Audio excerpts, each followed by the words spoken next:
Chapter 13. His mother was muttering angrily as she stomped around the kitchen.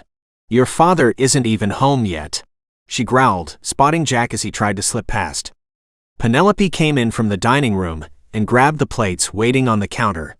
"You could help, you know," she hissed, staying clear of him. "Is she going to be able to maintain her control the entire dinner?" he asked his mother as he pulled different items from the fridge. "We'll make sure you are sitting as far from each other as we can. Any more than that is up to her," Eleanor explained with a frown, directing him to the waiting pitchers of juice and lemonade. How bad will it be if they learn of her as well? He didn't understand enough to know how different his sister was from normal. Kaitlyn had tried to explain it to him before. Unfortunately, there was simply too much that he didn't know about magic still. Her hands stopped stirring the sauce as she thought. It wouldn't be the end of the world or anything, it just wouldn't be ideal. Knowing about you is a bigger deal than knowing about her. It is more a matter of just trusting them with too many secrets at once. She continued stirring without looking at him. Jack had just placed the pitchers on the table when the front door opened and his father walked through. "You need to hurry up, Dad. Kaitlyn called around 10 minutes ago, and she along with her parents are going to be here any second." Jason frowned and began tugging at the tie, choking his neck. "I'll be out as soon as I can. It's about time I met the family your future bonded belongs to," he continued with a mutter that Jack was not supposed to hear. "Not to mention your mother's oldest frenemy, or is it just enemy now?" He was out of earshot before his son had a chance to fully process what he had said. Stepping outside, he was in time to see a large SUV drive up and park in front of the house. Poking his head back into the house, "They're here," he called out. Stepping off the porch and onto the lawn, he walked towards the people as they exited the vehicle. "We weren't expecting all of you, or Kaitlyn until later," he calmly told Chantel as he opened the rear door for Kaitlyn. Giving her a quick wink as he helped her out of the car, she looked much better than the night before and was wearing a pair of tall, supple leather over-the-knee boots, along with a green wrap dress with 3/4 sleeves and a slight ruffling at the bottom that ended at mid-thigh. There was a small gap of skin visible between the top of the boots and the dress. Jack stared for several seconds before pulling himself back to reality. "What do you think?" she asked softly. "You look..." He swallowed and tried again. "You look good," he finished lamely, unable to tell her the truth.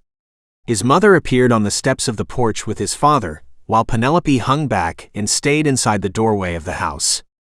"I don't remember inviting you, Chantel, not to mention you are here early," Eleanor said calmly, looking down at the blonde woman for a moment before acknowledging her husband. "John, it's good to see you again. Maybe next time leave the old crone at home so we can catch up in peace." Chantel bristled, her face going a deep red. John sighed and held his wife in place with a firm grip. "Do you have to antagonize each other like that? We get it. You both hate each other. Blame her parents and general teenage stupidity, and move on already." He let go of her and stepped towards Jason with an outstretched hand. "It's nice to meet you. I'm John, Kaitlyn's father. I've also known Eleanor since college, though we were in different specialty programs at the time." His voice was warm and inviting. "She told me you did a lot for her when Chantel betrayed her." Jason welcomed him with a firm handshake and then pulled him into a hug. Kaitlyn spun and looked at her mother. Neither she nor Jack knew much about their mother's shared history. "Yes, well," John trailed off awkwardly. Eleanor held back the desire to sigh and waved everyone inside. "Come on, we might as well eat while the food is still warm. We can pick this discussion up again later, after dinner if needed." Jack closed the door behind him as the rest of both families went directly into the dining room. "This is going to be interesting," Kaitlyn muttered from her spot next to him. He snorted. "Yeah, in the same way that old Chinese curse is." She flashed him a quick smile and followed after her parents. Giant plates of spaghetti sat in the middle of the table, next to an equally large plate of meatballs. A simple salad and a bottle of homemade kiwi dressing sat at the top of the table next to Jason.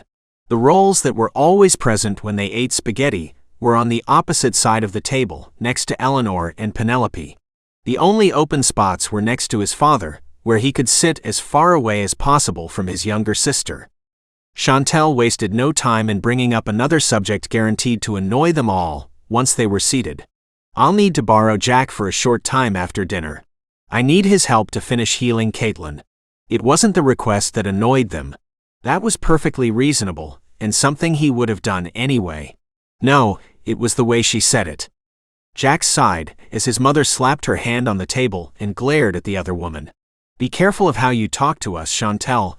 Don't forget I haven't told the council that you are here yet." It was an empty threat, he knew. She wasn't going to do anything that risked exposing him before they were ready. A dangerous gleam entered into Chantel's eye as she glanced at Jack. John put his hand on her shoulder, stopping her from saying anything more. I'm sure she didn't intentionally mean it the way it sounded. The exasperation he was feeling clearly pronounced in his tone. "How are you feeling?" Jack whispered to Kaitlyn. "Better than I did last night," she responded softly with a thin smile. "Mom was able to heal me some more this morning, before she ran out of energy. She did some more earlier before we left, but she hadn't regenerated enough to heal me fully. I think that is why she made us leave when she did.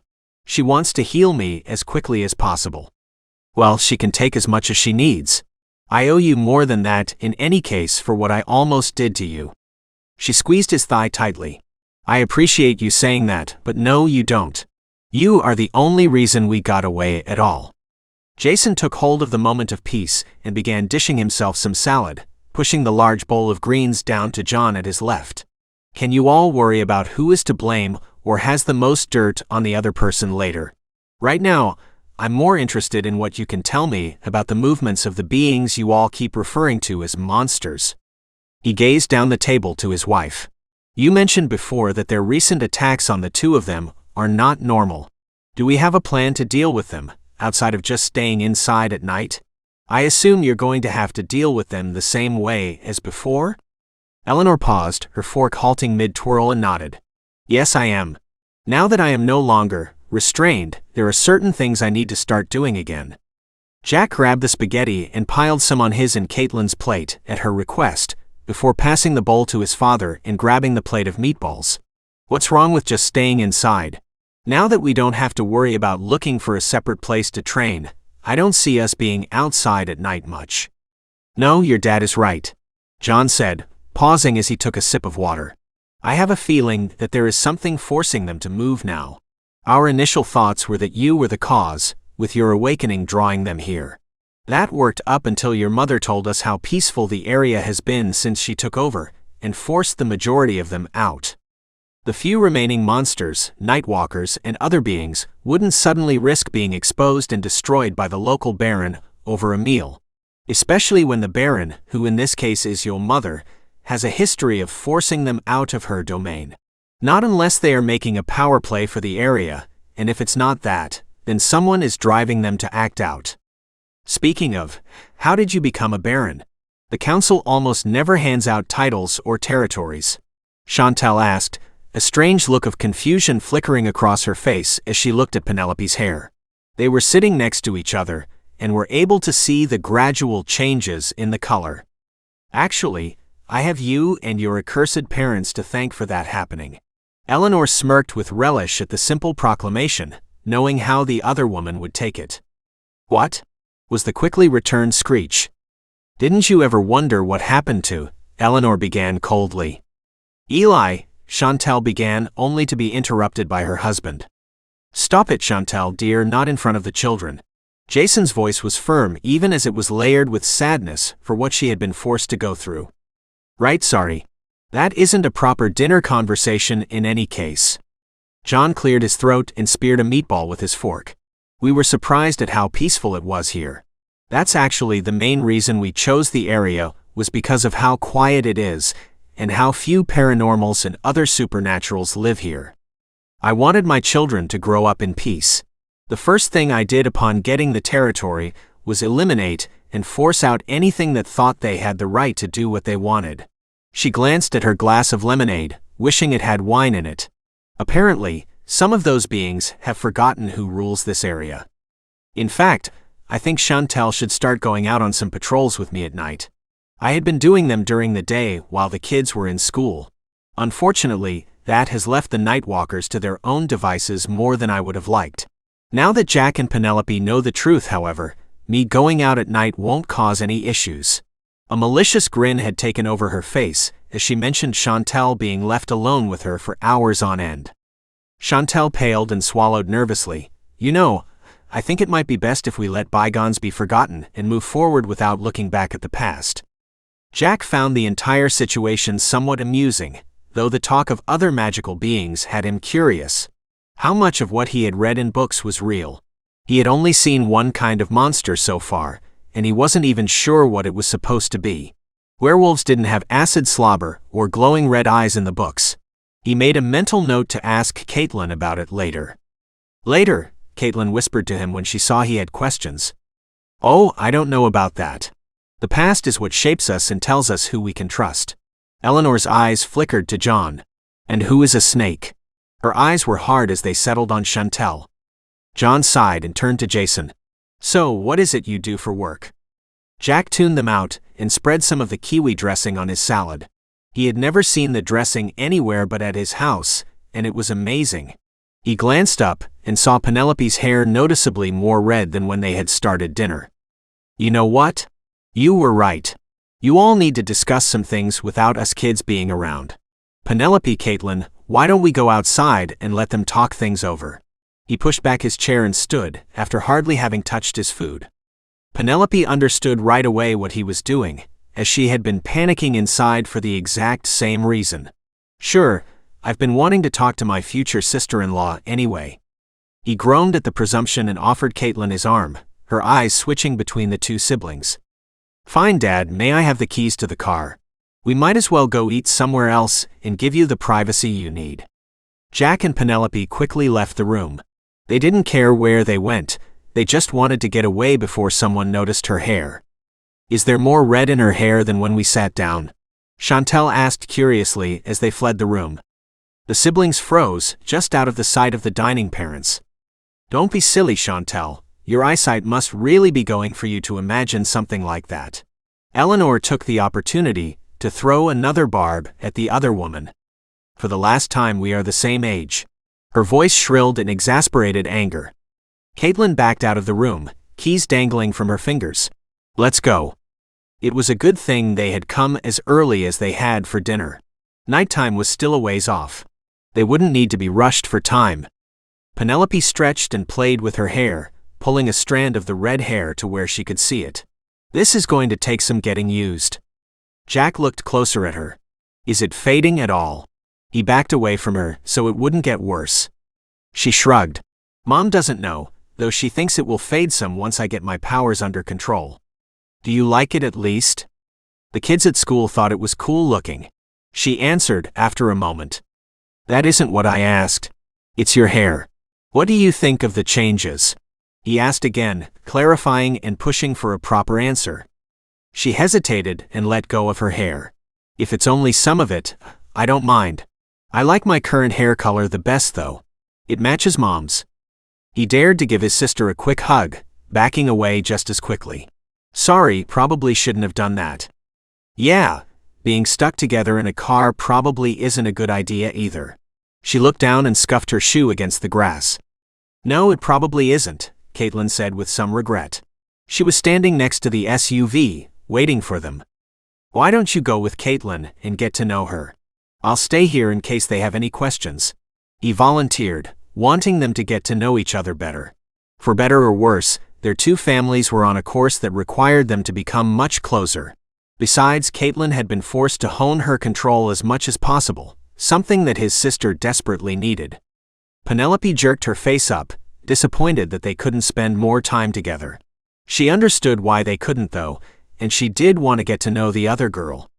"I'm all right with that, if Penelope is?" Kaitlyn was the first to speak. She had heard a lot about the younger girl Jack had spoken about, his younger sister, more than once. "Just make sure you come back before it gets dark." They nodded, and Kaitlyn pushed the unlock button on the key fob. Both girls climbed into opposite sides of the vehicle, and the doors slammed shut behind them. Turning away from them, Jack sighed and opened the front door. A burst of noise echoed forth from the inside of the house as he hurried to enter and shut the door behind him. "What do you mean, you told people you were moving here?" His mother screamed. "As soon as people realize I let someone move here, I am going to start getting more requests. Requests mean more visitors and questions being asked when I deny them. Her voice dropped off at the end. Do you have any idea what you have done? Jack swallowed and stepped into the dining room. How bad is it going to get? John looked past him for his daughter. She and Penelope left together. I decided to stay behind. He answered the unspoken question, his gaze focused on his mother. It depends, she began after a moment's thought. When did you tell them that you had moved here? If it was a month or two ago, then it will be bad. If it was only a week ago, then we might have more time. I only told a couple of people right before we made the move, and don't worry, it truly was only a couple of people. Don't forget, we didn't get permission to move here. Chantal answered calmly. It will still get around, Eleanor slumped forward in despair. The plans she had put in motion years before were all coming undone, one by one because of the woman in front of her. Chantal truly was her nemesis in this life, it seemed.